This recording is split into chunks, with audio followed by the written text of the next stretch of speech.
morning guys, at ganap na pong anong oras na ba? Umaga na eh.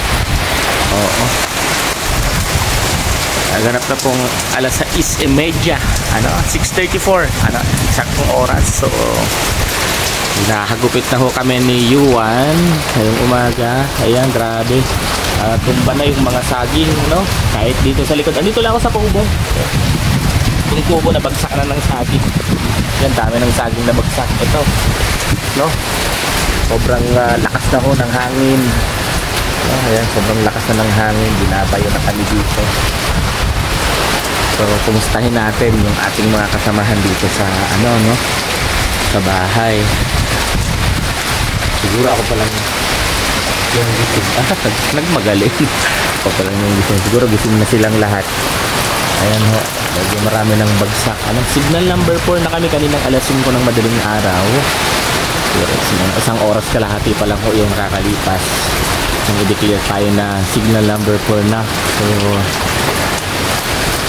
at kasama na tayo dyan kasi Central Camarines Norte. So, nasa gitna kami ng Camarines Norte. So, ayun guys, yan po. Kamustahin natin yung mga kasamahan natin dito sa bahay. Dito lang sa gilid kasi baka may matumba, may mga lumilipad na kasi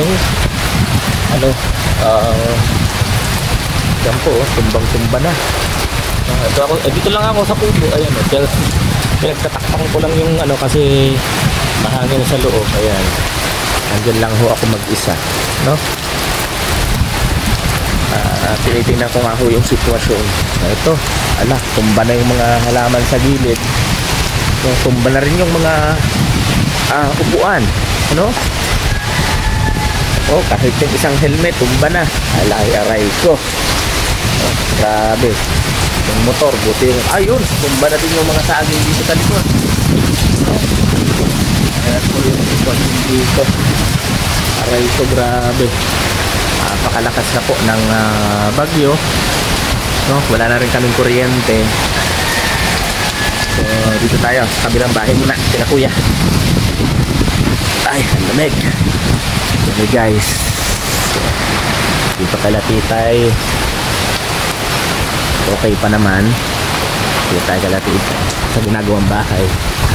Sa likod tayo muna. Sa likod check natin kung nabagsak dito sa ginagawang bahay. So far okay pa naman, pero ayan, may mga manok. May mga manok na dito sa... Bakit manok yung unang naglikas dito sa ginagawang bahay, At kailan titay okay pa na. May bumagsak na rin ang puno, no?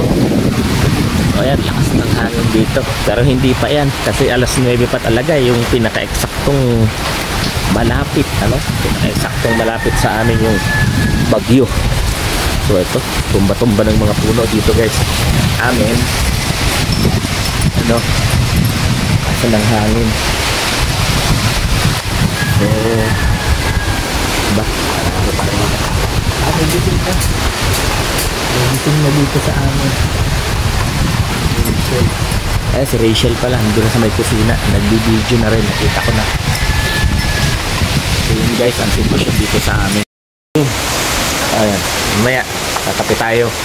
Si Althea gising na rin. Ayan, si Althea wala na kasing kuryente. Yung kumakaway-kaway.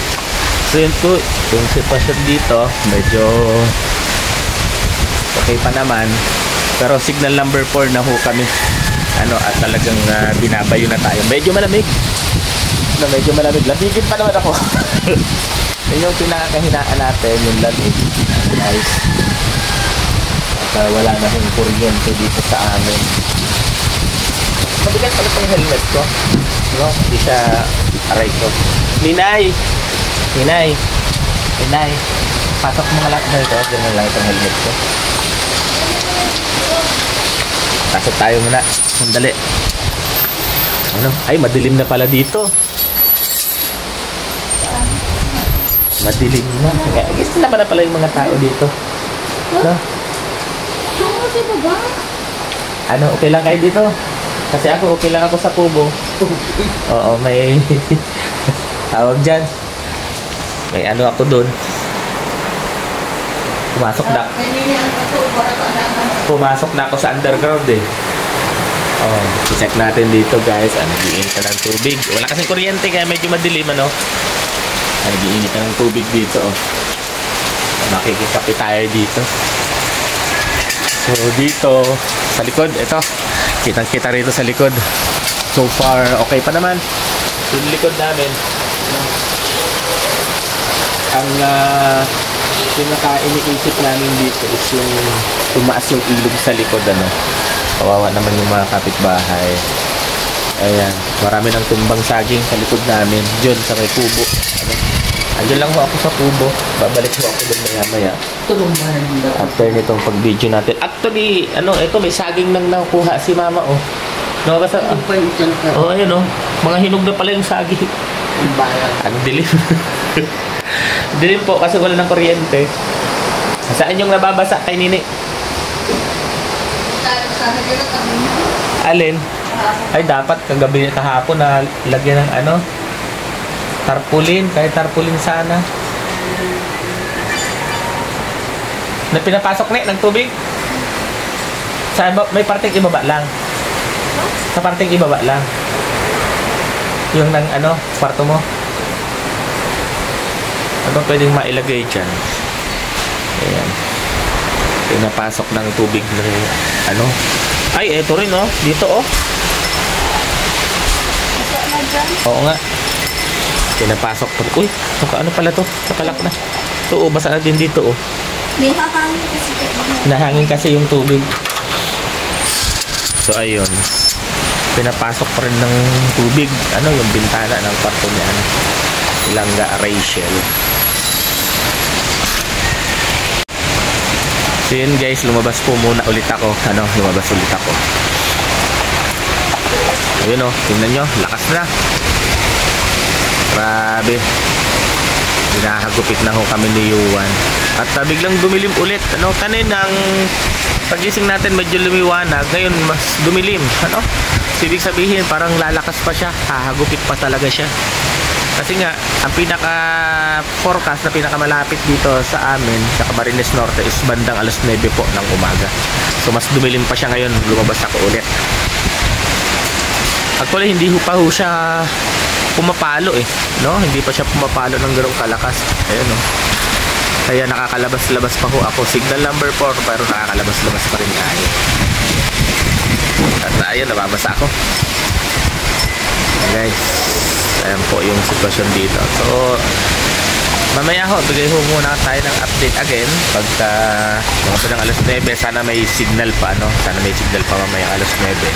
So, magbibigay ho ako ng update sa inyo mga kababayan kung ano ho yung sitwasyon natin dito sa amin, sa Camarines, no? Okay.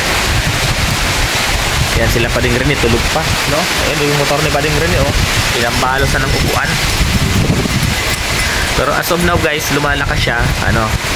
Lumalakas siya kaysa oh, yun oh, yun oh. May kasama ng malakas na ulan. Yun. Ito na yata yun. May kasama na siyang ulan. Kanina hindi to ganito kalakas. Grabe. Sobrang lakas na po ng bagong Yuan dito sa amin. Camarines Norte.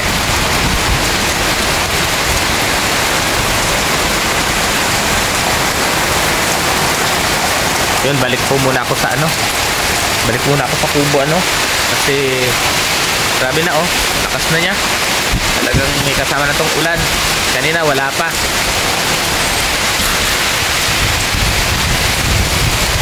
Oh. Lakas na. Pare ko, nababasa na ako. So guys, balik muna ako guys sa kubo. At bigyan ko na lang kayo ng update mamaya. Grabe oh.